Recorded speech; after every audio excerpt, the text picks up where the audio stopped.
চন্দনপুর গ্রাম নামে একটি অনেক সুন্দর গ্রাম ছিল। আর সেই গ্রামে শান্ত তার মা গায়ত্রীর সঙ্গে থাকত। তারা অনেক গরিব ছিল, আর তাই শান্তর মা গায়ত্রী সেই গ্রামের ধনী লোকেদের বাড়িতে কাজ করত। আর কাজ করে যে টাকা পেত সে টাকা দিয়ে তার সংসার চালাতো।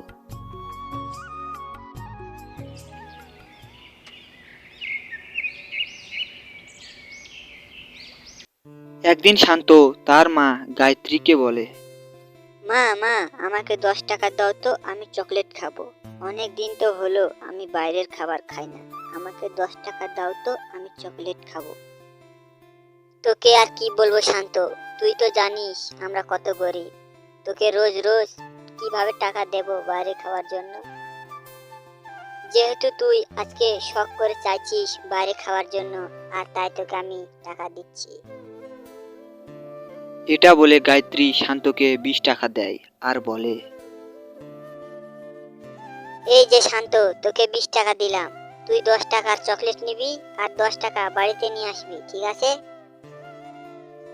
ঠিক আছে মা, আমি 10 টাকার চকলেট নিব আর 10 টাকা বাড়িতে ফিরে নিয়ে আসবো। এটা বলে শান্ত চকলেট নেওয়ার জন্য দোকানে চলে যায়।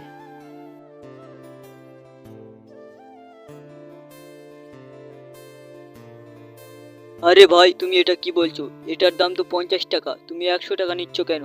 তুমি কিন্তু আমাদের সঙ্গে অন্যায় করছো। হ্যাঁ, তুমি কিন্তু আমাদের ঠকাচ্ছ, এই আমি বলে দিলাম।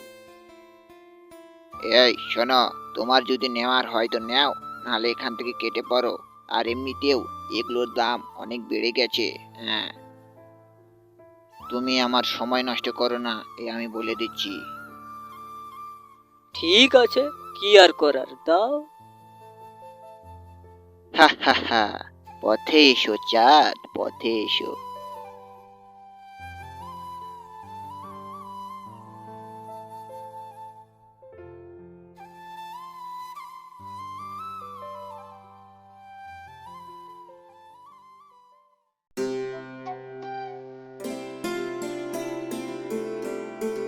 কাকু কাকু, আমাকে একটি চকলেট দাও তো। ঠিক আছে, দাঁড়া, দিচ্ছি তোকে। আর এই নাও কাকু, তোমার টাকা। কি হলো কাকু, তুমি আমাকে টাকা ফেরত দিচ্ছ না কেন? বলিস কি রে, কিসের টাকা? তুই তো আমাকে 20 টাকা দিয়েছিস, আমি তোকে 20 টাকারই চকলেট দিলাম। কিন্তু কাকু, এগুলো চকলেট তো 10 টাকা করে। হ্যাঁ, আগে ছিল, এখন দাম আমি বাড়িয়ে দিয়েছি। এখন যাও, তুমি আমার সময় নষ্ট করো না, এই আমি বলে দিচ্ছি। হ্যাঁ। এরপর শান্ত দোকানের বোকা খেয়ে চলে আসে।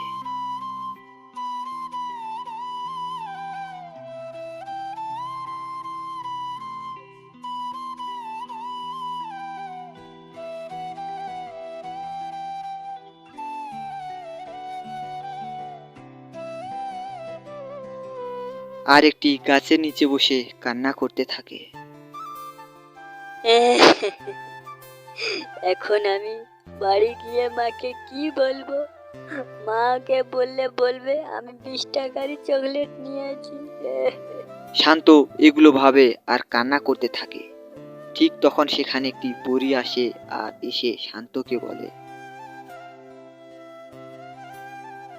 এই যে ছোট্ট ছেলে শান্ত, তোমার কি হয়েছে? তুমি কান্না করছো কেন?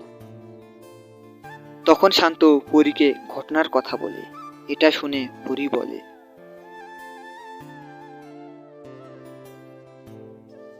তুমি দুঃখ পেও না ছোট্ট শান্ত, তোমাকে আমি একটি জাদুর হাঁড়ি দিচ্ছি।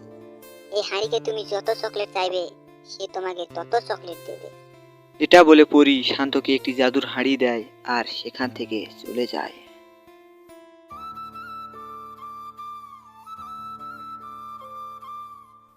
এরপর শান্ত সেই জাদুর হাঁড়িটি নিয়ে বাড়িতে আসে আর এসে তার মাকে ঘটনার কথাগুলো বলে।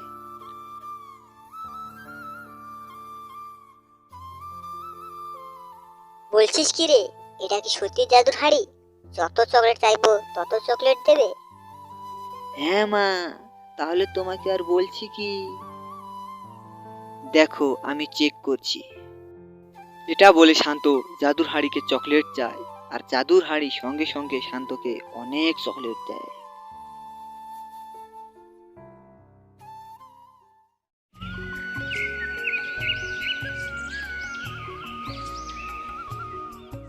শ্যামপুর গ্রাম নামে একটি গ্রাম ছিল, আর সেই গ্রামে একটি ৮ বছরের ছেলে মোহন তার মায়ের সঙ্গে থাকত। একদিন মোহন তার মা গায়ত্রীকে বলে,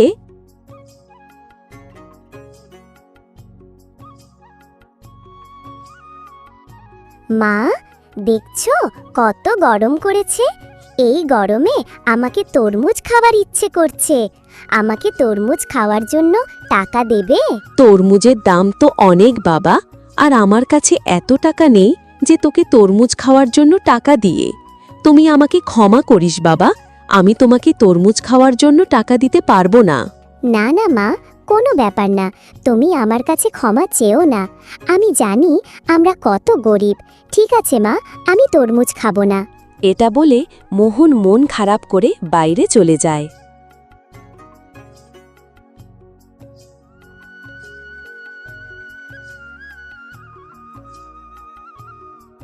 ছেলেটি অনেক দিন পর শখ করে তরমুজ খেতে চাইল, আর আমি তাকে তরমুজ খাওয়াতে পারলাম না।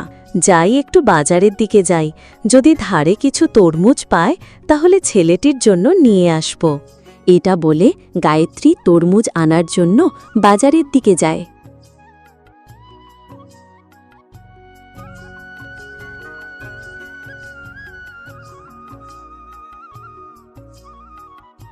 কি বলছো গায়ত্রী বৌদি, তুমি ধারে তরমুজ নিবে আর আমি টাকার জিনিস কিভাবে তোমাকে ধারে দিয়ে দিই বলো তো?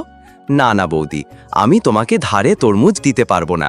তোমাকে যদি তরমুজ নিতে হয় তাহলে আমাকে টাকা দিতে হবে। কিন্তু আমার কাছে তো এখন টাকা নেই, আর তাই তো আমি ধারই চাইছি। তুমি বিশ্বাস করো, আমার কাছে টাকা এলে আমি তোমাকে টাকা দিয়ে দেব। না না বৌদি, তুমি যাই বলো, আমি তোমাকে ধারে তরমুজ দিতে পারবো না। তোমাকে যদি তরমুজ নিতে হয় তাহলে আমাকে টাকা দিতে হবে, আর যদি সেটা না পারো তাহলে এখান থেকে চলে যাও। যত সব গরিব জুটেছে আমার দোকানে। এরপর গায়ত্রী দোকানির গালি খেয়ে মন খারাপ করে বাড়ি চলে যায়।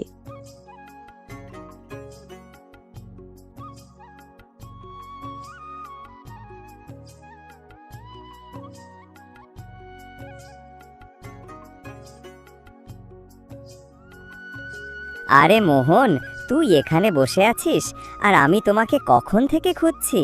তুই এখানে একা একা বসে কি করছিস বলো তো? যাই হোক, এখন তোকে পেয়ে গেছি, এখন চল আমরা খেলতে যাই। না রে, আমি আজকে খেলতে যাব না, কারণ আমার আজকে মন অনেক খারাপ। কেন রে, তোর কি হয়েছে?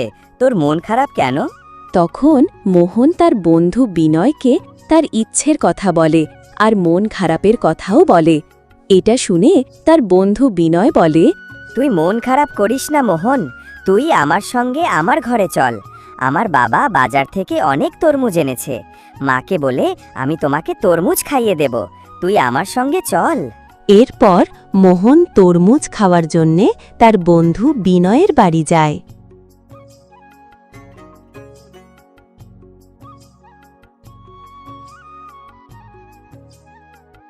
মা, আমার বন্ধু মোহন তরমুজ খেতে চাইছে, তুমি তাকে একটি তরমুজ দেবে?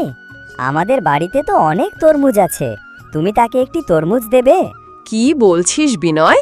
একটি তরমুজের দাম কত জানিস? আর তুই বলছিস এই গরিব ছোট লোকের ছেলেকে তরমুজ দেব? না না, আমি একটিও তরমুজ দিতে পারবো না। এই ছোট লোকের ছেলে, তুই দাঁড়িয়ে কি দেখছিস? চলে যা এখান থেকে, আর না হলে আমি তোমাকে পিটিয়ে এখান থেকে তাড়িয়ে দেব। মা, তুমি মোহনকে এভাবে গালি দিও না, ও আমার বন্ধু হয়, আর একটি তরমুজ দিলে কি এমন হবে? আমাদের বাড়িতে তো অনেক তরমুজ আছে। তুই চুপ কর মূর্খ ছেলে, একটি তরমুজের মূল্য তুই কি জানবি? আর যদি তুই বেশি কথা বলিস, তোকেও তরমুজ খেতে দেব না। তখন বুঝবি আমার মুখের ওপর কথা বলার ফল কি হয়। থাক কাকিমা, তুমি বিনয়কে আর গালি দিও না, আমি চলে যাচ্ছি। এটা বলে মোহন সেখান থেকে চলে যায়।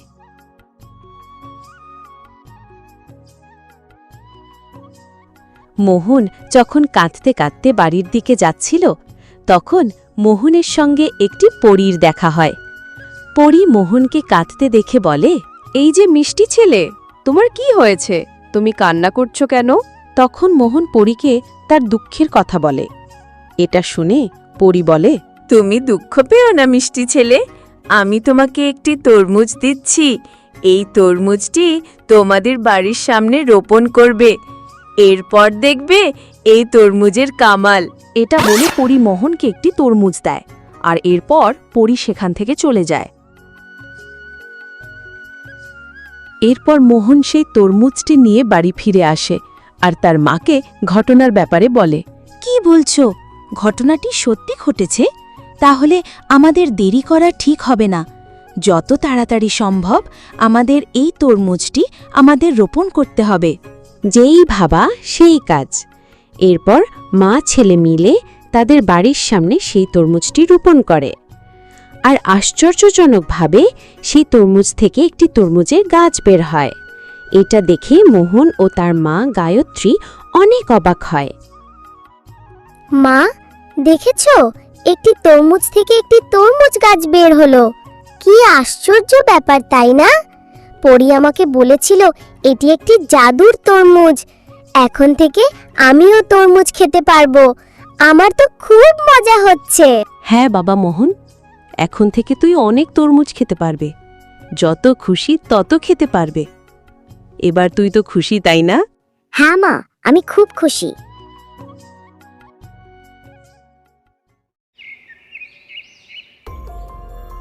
আমি হলাম রাকেশ। আমি ভীমপুর গ্রাম নামে একটি ছোট্ট গ্রামে থাকি। আমার সঙ্গে একটি ভয়ঙ্কর ঘটনা ঘটেছিল, আর তখন থেকে রাতে আমি কখনো একা ঘর থেকে বের হই না। কি সেই ঘটনা? চলো তাহলে তোমাদের বলি।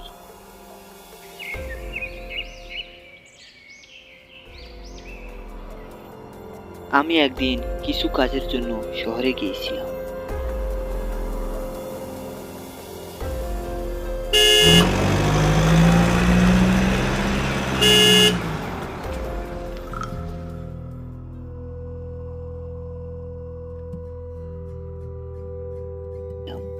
শহরের কাজ শেষ হতে হতে প্রায় সন্ধ্যা হয়ে যায়।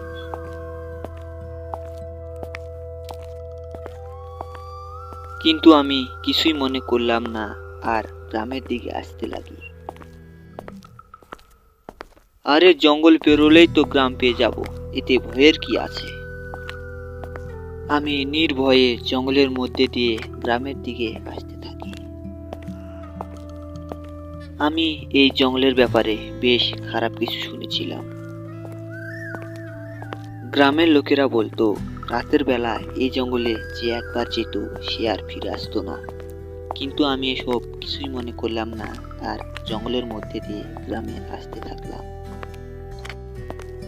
চারিদিকে শূন্য, নিঝুম, জনমানুষ শূন্য, আর তার মাঝে আমি একা নিজের মনে গুনগুন করতে করতে গ্রামের দিকে আসতে থাকলাম। হঠাৎ আমার মনে হলো কেউ যেন আমার পিছনে। হতভাগা বিড়ালটি আমাকে ভয় পাইয়ে দিয়েছে। আমি কিছুক্ষণের জন্য একটু হলেও ভয় পেয়ে গিয়েছিলাম, কিন্তু আমি ভয়কে কাটিয়ে আমার মনে গুড়গুড় করতে থাকি আর গ্রামের দিকে আসতে থাকি। কিন্তু আমার মন বলতে থাকে কেউ যেন আমার পিছু নিয়েছে। আমি কৌতূহলবশত পিছনে তাকালাম, কিন্তু কাউকে দেখতে পেলাম না।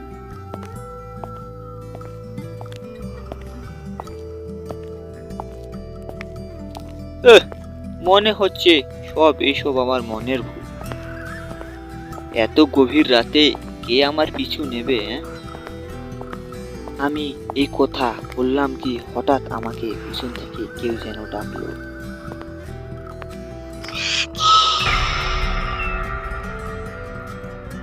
আমি পিছনে তাকালাম আর দেখলাম আমার পিছনে দাঁড়িয়ে আছে। তার নখ চুল অনেক বড় বড় ছিল আর তার সারা গায়ে ক্ষতর দাগ ছিল। সত্যি বলতে তাকে দেখতে অনেক ভয়ঙ্কর লাগছিল। এটা দেখে তো আমার অবস্থা অনেক খারাপ হয়ে যায়।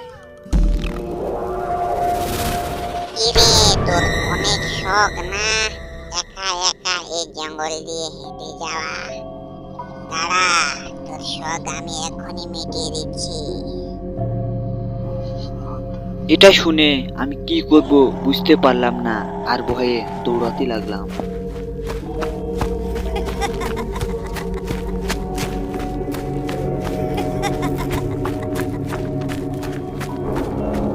আর পেতনিটি আমাকে পিছু করতে থাকে।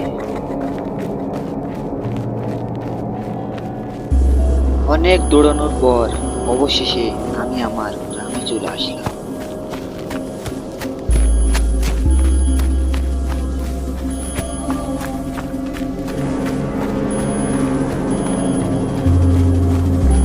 আর দৌড়ে আমার ঘরে চলে গেলাম।